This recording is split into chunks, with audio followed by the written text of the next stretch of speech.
Blue Protocol is an upcoming anime online action RPG recently released in Japan and with a scheduled global launch in 2024. While the game is not being labeled as an MMO by its developer, it feels as much of an MMO as most new titles we've seen in the past 10 years. After 3 years of following this game, I finally got a chance to jump onto the JP servers and have over 100 hours of playtime since the launch. I have a lot of thoughts on this game, so if you're waiting for global release and would like to learn more about what the game has to offer to new players, you're in the right place. I do have some concerns after finally getting my hands on the game, but do think the foundation of this game is very solid, the gameplay loop can be addicting, and I'm impressed enough to be covering this game full-time on my channel. If you guys have any other questions on the game, or if you just like to chat, follow me on Twitch where I'm streaming Blue Protocol regularly up until the global release. Link is in the description. With that out of the way, let's get into the video. Blue Protocol at its core is an anime MMORPG which employs a full action combat system and one of the best the genre has to offer. Characters have a basic attack and basic skill, 4 tactical skills, 2 battle imagines or summons, and an ultimate skill. Tactical skills and battle imagines can be swapped out, but at this time each class only has a single ultimate skill available. As you're leveling, you'll gain new tactical skills and skill upgrades with a total of 12 tactical skills to choose from. You also have 4 passive skill slots, allowing for further customization of your build. Your character gear consists of a weapon modification slots called plugs, and enhance imagines which are similar to gear or artifacts and provide your character with passive stats. At endgame, you'll be focusing on min-maxing these items to have the best RNG rolls, but while leveling up, this isn't much of a concern. Skills can have long cooldowns, so unlike other MMOs where you're primarily spamming abilities, you will be relying on your basic attacks quite a bit in Blue Protocol. Basic attacks feel impactful, so while this isn't necessarily typical of the genre, it doesn't feel like a turnoff. The game also heavily encourages dodging enemies and avoiding attacks, as enemies in this game hit hard, especially when higher level. While you typically won't be one-shot, depending on your class and the enemy you're fighting, typically 3 or 4 hits from an enemy will drain all of your HP. You also won't be one-shotting these enemies, so each enemy feels like a solid fight. Looking at available classes, the game has a total of 5 at launch: the Blade Warden, Twin Striker, Keen Strider, Spellweaver, and Foebreaker, with class archetypes generally conforming to the holy trinity of DPS, tank, and support or healer. I personally chose to level up with the Spellweaver as this is the highest DPS class in the game and figured this would be the quickest way to level. Blue Protocol incentivizes you leveling up alternative classes, allowing you to utilize shared passive abilities, and switching classes is as simple as swapping out weapons. Any of these classes will perform just fine for leveling, so I suggest picking the class that appeals to you the most and not worrying too much about meta. While a party consisting of the primary class archetypes will perform the best, all of the content is doable by any class at the moment, and any class can solo any content in the game. One complaint that I do have is that ranged classes are generally much more friendly for open world farming. When there are a large number of players in a given area hunting mobs, melee classes will constantly be running to enemies to get kill credits, and enemies may die before you can even get to them. The game has systems to make this less punishing, but we'll get into this when discussing endgame activities. The game utilizes instance zones with loading screens between, which may be a deal breaker for some, but these instance zones are loaded into by traversing the map and not through a lobby-based system. Personally, I don't find this system to be a turnoff coming from games like Lost Ark, especially with how well the devs have eliminated the need for separate servers by controlling the number of players loaded into each zone. This also ensures that you'll never go very long without running into other players. Each of the major map areas included at launch have their own feel, with some unique enemies, vegetation, landscape, and surroundings. There's definitely room for improvements in enemy variety, and you will be seeing the same boars and goblins from level 1 to 50. I hope the devs address this as they introduce new regions and zones into the game. In the next couple sections of this video, we'll discuss further what leveling is like in Blue Protocol, as well as current endgame activities. At launch, Blue Protocol has a level cap of 50. If you're playing efficiently, you should be able to reach max level on one class in around 40 hours of gameplay. The game appears to be geared towards a more casual audience, emphasizing social features and without an overly steep vertical progression at launch. 40 hours is still quite an investment, but having a level cap easily achievable by more casual players is, in my opinion, a good choice by the devs. The game has systems to keep you playing beyond this, but we'll get into these more later. The devs will without a doubt increase the level cap as more updates are rolled out, so I'm interested to see how long this progression will take as the game grows. That said, a month into the game and after the first major patch, the level cap has remained at 50. This is pretty refreshing for me coming from games like Lost Ark, where the vertical vertical progression is nearly endless, and a casual player will never be able to catch up to those with more free time. When you're progressing your first character, there are a number of activities you'll be working on at the same time, which are mostly centered around questing, running dungeons, and completing adventure boards.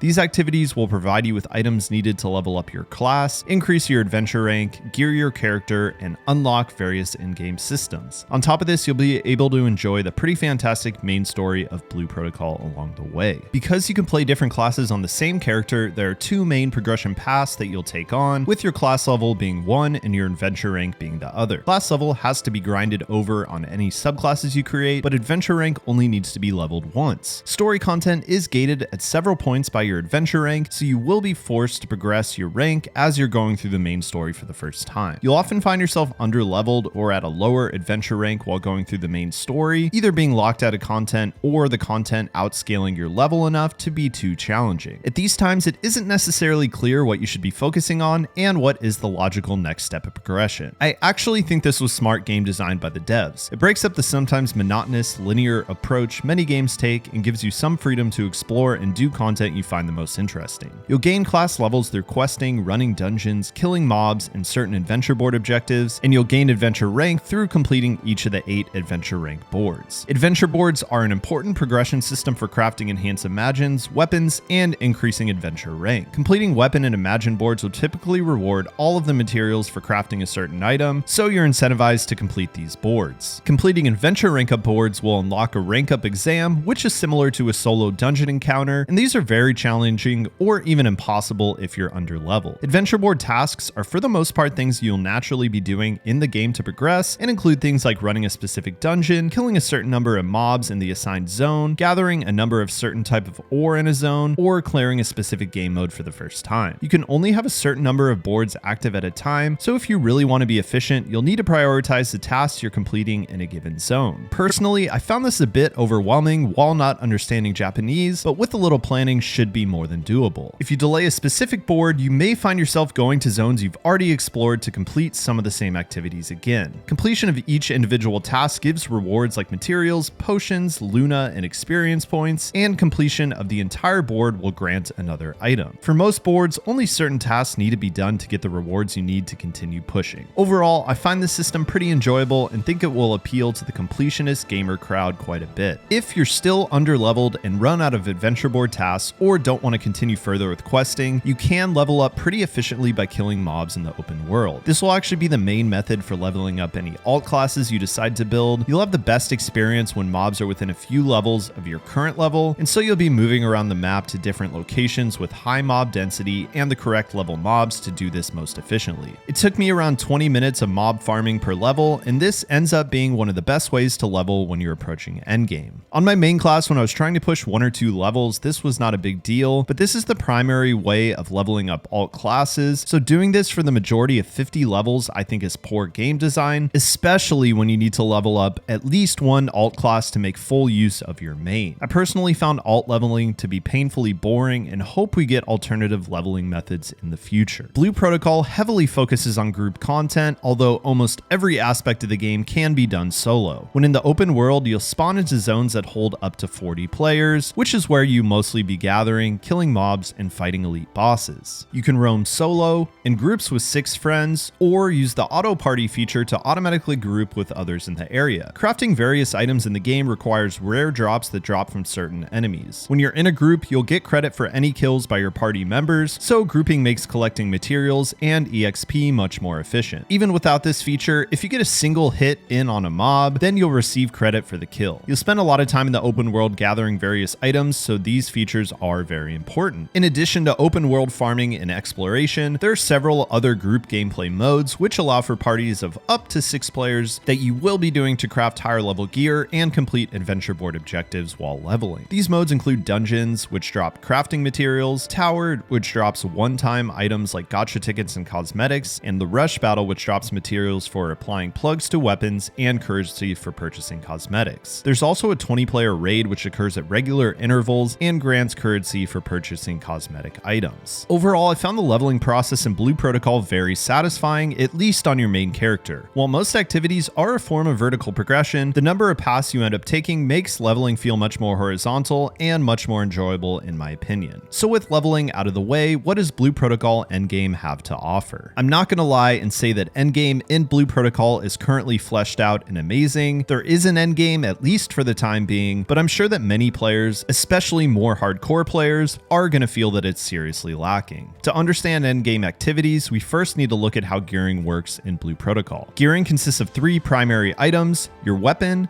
2 battle imagines, and 5 enhance imagines. Each of these items has fixed passive stats as well as RNG stats. A lot of your endgame activities will at least initially revolve around farming the items required to craft each type of gear until you obtain gear with their optimum rolls. Let's talk about crafting each of these items. Enhance imagines are similar to armor pieces, each providing fixed passive stats and the ability to roll 1 of 3 RNG stats, which give additional stats to your character, including things like increased stamina, strength, or dexterity. Depending on your class and playstyle, you'll prioritize certain stats over others. Each time you craft an enhance imagine, you'll have an equal chance to roll 1 of the 3 attributes, so you may need to craft a single imagine several times before getting the roll you want, at which point you're done. Overall, this system isn't too punishing. Materials for crafting include open world gatherables, rare drops from specific enemies, and fragments obtained from killing a range of normal enemy types. Farming for 1 piece of gear may take on the order of 30 minutes to an hour and is relatively painless. Battle imagines are monsters that you summon and can attack enemies, debuff enemies, or provide buffs and healing to you and your team. Crafting battle imagines is the same as enhance imagines, except these will also require drops from field bosses that do spawn randomly but on pretty frequent intervals. These will also provide your character with passive stats and 1 of 3 RNG stats with an equal probability of rolling any one. Since you're only equipping 2 battle imagines at a time, even with the RNG and crafting, these are pretty easy to get what you want in minimal time. Okay, now let's discuss weapons, as weapon crafting by far includes the most RNG and contributes the biggest power advantage for your character. At this time, around 1 month into the game, there are a total of 2 level 50 weapon types available to craft, a fire type and an ice type. The primary difference between these weapons is the type of elemental damage they deal and the damage increase for that elemental type. Only certain class abilities have a defined elemental damage type, so your weapon choice will dictate the elemental damage inflicted for those that don't. Element type matters both because enemies are weak to certain elements and elemental application onto enemies provides different effects based on the element applied. When crafting weapons, they have 2 success rates, normal success and great success, which help determine the power level of the crafted item. Great success is a 25% chance of occurring and grants higher level passive effects and the ability for more weapon plug slots. Consumable items called tickets allow for guaranteed success or increased great success percentage, which can reduce the total grind required when crafting weapons. These tickets can be obtained by free-to-play players, but can also be purchased indirectly through the paid battle pass and gacha. Each weapon can roll 1 of 3 unique effects, which grant additional damage to certain enemy types. When a weapon is crafted with great success, the effect will roll a higher value, although there's still RNG in the value of this roll. The Golem Killer stat is the rarest of the 3, likely because these are your more challenging enemies. However, in the end, I don't think this stat has a very big impact. On top of the effect, weapons can roll between 1 and 4 plug slots, which allow you to insert weapon plugs, which we'll talk about in a minute. Crafting a level 50 weapon takes a total of 16 dungeon runs, or 8 if you have double reward tickets stacked, a number of rare drops from open world enemies, and rare drops from open world gathering. To gather materials to craft a single weapon, you're probably looking at a couple of hours time commitment, so for the casual crowd that only plays an hour or 2 per day, you'll only be crafting about 3 or 4 weapons a week. On top of this, the endgame dungeons currently in the game really are just more difficult versions of the first 2 dungeons you'll encounter, where the extra difficulty mostly comes from higher level enemies you're fighting. These dungeons are pretty brainless, and aside from the boss fight at the end, feel kind of like a slog, making crafting the perfect weapon feel like quite the chore. So once you finally roll a weapon with great success, and hopefully the weapon effect you're looking for, you're going to apply plugs to your weapon. Plugs are obtained as rare drops from dungeons and guaranteed drops from boss rush stages. Weapon plugs are another source to obtain passive stats like attack and additional stamina, or skill effects like skill damage multipliers or cooldown reductions. When you install a plug in your weapon, it will roll between 1 and 5 stars, with higher stars giving higher overall stats. There are a very large number of plugs in the game, so it may take some grinding to get the specific plugs you're looking for, and these best in slot plugs have a pretty significant effect on your damage. For spellcasters who are constantly spamming the icicle skill, a 15% damage increase from a single plug can make a pretty massive difference. Of all the systems in the game that could be considered pay to win, I think the plug system is the biggest culprit. You can reroll plugs with items called tuning tickets. However, if you don't want to also reroll all of your other plugs, you'll need to use effect value keep tickets on those because by default, all equipped plugs will be rerolled together. You can also remove plugs and replace them using another item type called plug removal tickets. While plug removal tickets are easily purchased in the GC shop by free-to-play players purchasing the paid battle pass or pulling the gacha are going to have a much greater access to the other ticket types, which we'll talk about further in the next section. The chances of rolling a weapon with 4 plug slots is only 8.75% without using tickets to increase the base probability of achieving a great success. There are tickets in the game to add additional expansion slots, but outside of purchasing these with Blue Protocol points, these seem to be very rare, and I haven't found a source for a 4th weapon slot ticket yet, so in the meantime, if you want to min-max, you'll be crafting over and over until you obtain that 4th slot. All in all, the weapon gearing process is pretty RNG heavy if you really want to min-max your weapon. Every time the devs introduce a new and more powerful weapon type into the game, you'll be starting this process over as well. If you're not overly concerned about min-maxing your weapon, at least at this point, there's no real reason to do so unless you're trying to be competitive in raids and time trials. The game does provide a path to keep you interested if you enjoy it, but not doing this won't lock you out of any content currently available. On top of endgame gearing, you can also do completionist content like completing all the adventure boards available that you likely did not complete while leveling. These grant pretty decent rewards, including things like potions and crafting materials. Once you hit endgame, you'll also gain access to the class amulet board, which drops tickets used to upgrade your skills to the alpha skill version. This adds additional ability effects which makes skills much more powerful. Each skill has an alpha and beta variant that can be selected. Beta amulets are rare drops from higher level dungeons, which provide a reason to repeat farm this content. As a temporary player on the JP servers, I can't motivate myself to do this level of grinding, but I see this as more of a long-term goal as only a fixed number of these amulets are needed and then you're done. This means there's not a major incentive to rush this content unless this is something you want to do. With the first major patch, several new boards were added to the game as well as 2 limited time event specific boards, so this feature will continue to expand. Casual players can also take part in fishing and locating the happy Nappos around the map, although at this time there are no rewards tied to fishing other than achievements. The devs have stated they want to add more of this casual friendly content over time, so I expect these features to become more fleshed out as the game progresses. For now, casual features are very lacking. For the more hardcore players, or just those that enjoy a challenge, they can compete in the score and time attack game modes to place on the scoreboard and have a chance to win items like temporary cosmetics and currency for purchasing permanent cosmetics. So we talked about leveling in endgame, and I'm sure most of you are very interested in the monetization of the game and if it is pay to win.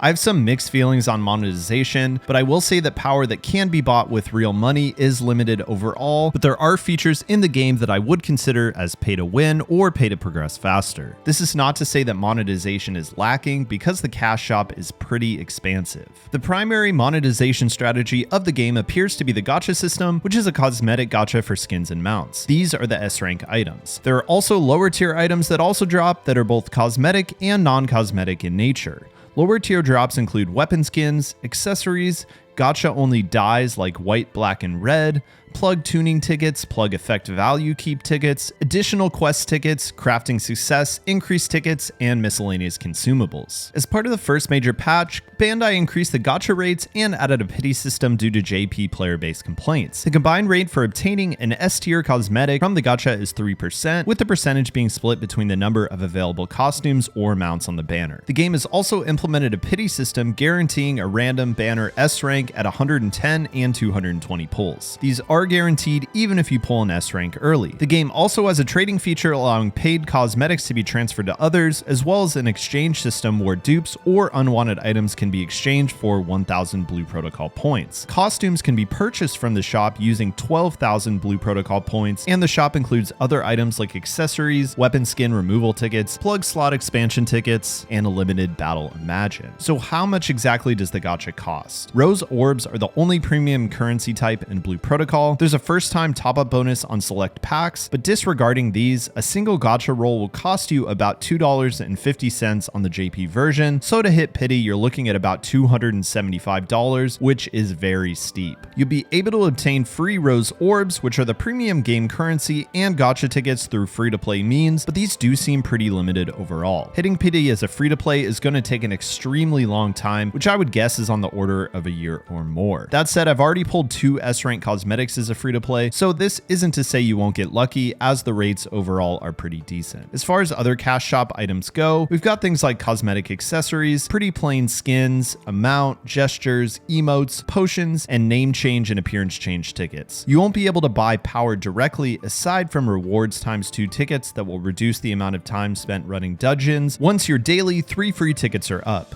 But while power can't be bought directly from the cash shop, it can be purchased through the gacha. The other main item in the cash shop is the season pass. The season pass has 3 tiers, a free tier, an advanced tier, and a royal tier. The paid versions of the season pass do contain some pay-to-win items like limited battle imagines, plug tickets, crafting success tickets, etc. You'll additionally get a skin and weapon skin from these paid tiers. The highest tier season pass lets you skip 25 levels but has no other increased value. The advanced tier costs roughly $10 and the royal tier costs about $30. If you complete the entire advanced tier season pass, you'll however get the next one for free, so this is a pretty huge value. And if you save the free royal crystals you acquire in game, this could be purchased totally free. Because of this, I have no real issues with the season pass. There are currently 2 level 50 battle imagines in the game, and both of these are locked behind the paywall of either Blue Protocol points obtained through discarding gacha items or the paid battle pass. Since I'm staying free to play on the JP servers, I did not have the opportunity to test these myself. However, from the testing I've seen done by others, these are only situationally better than the free-to-play alternatives, so there's no real reason to need these. They will allow you to push your battle score higher than a free-to-play player. However, this does not gate you out of any content, so I don't see it as a major concern. We'll have to see what imagines are available in future battle passes to know for sure if best-in-slot items are locked behind a paywall. There are other ways for free-to-play players to purchase items such as cosmetics, including the season shop, where you can cash in points earned during the season for cosmetics and other rewards, and the exchange shop, where you can trade GC and other in-game currencies for rewards. Overall, the game does have some pay-to-win features, but they're nowhere near the level of Korean MMOs like Lost Ark, and the items that can be bought are not massive upgrades, but more so time-saving measures for those that can't play as long. I would take everything I just talked about with a grain of salt, as the monetization of the game is currently specific to JP, and the monetization could change completely when it comes over to global. We'll just have to wait and see how Amazon handles the cash shop for the global audience. We've covered most of the main features of Blue Protocol I wanted to talk about in this video. There are a lot of things I really like about the game, but also some concerns I definitely have leading up to the global launch. Seeing as the game has only been out for a month in JP, a lot of my concerns could be squashed before the game releases to global, so I don't want to make too big of a deal out of them at this time. To wrap up this video, I'd like to discuss my pros and cons, as well as my final thoughts on the game. As far as pros go, if you like anime, I think this is one of the best looking current generation anime games out there. All of the cutscenes in the game use your custom character, and main story cutscenes are pretty stunning and fully voiced, making it very immersive. Progression feels horizontal while still being vertical in nature because of the freedom to do certain activities in the order that you want. Grinding is very relaxing, especially if you have friends to play with. Grouping up is very easy by utilizing the auto grouping features, but the game still lets you take on almost anything solo if that is your preference. While a party finder mode is present, it isn't required to complete current content,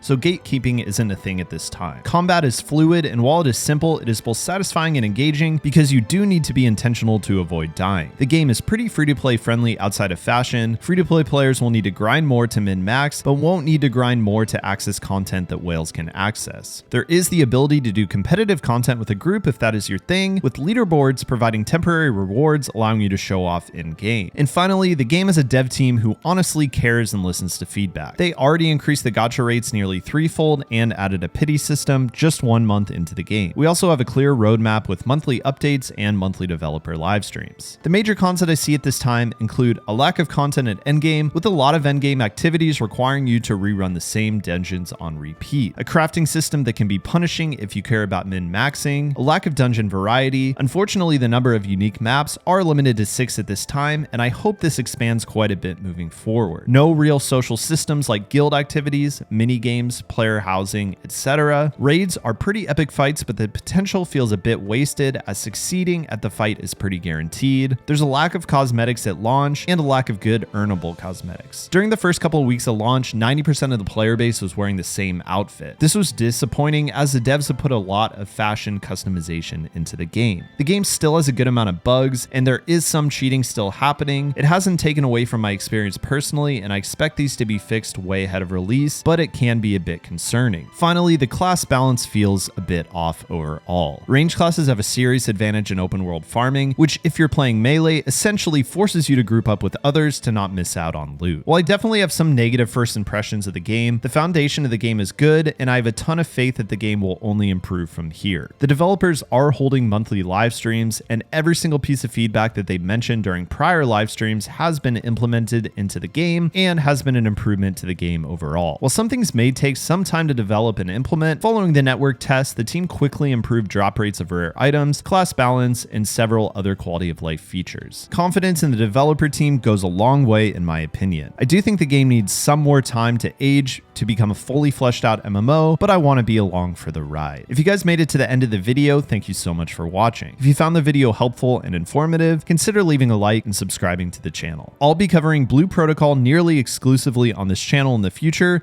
and would love to have new people in the community. I'll see you guys soon for the next video. Peace.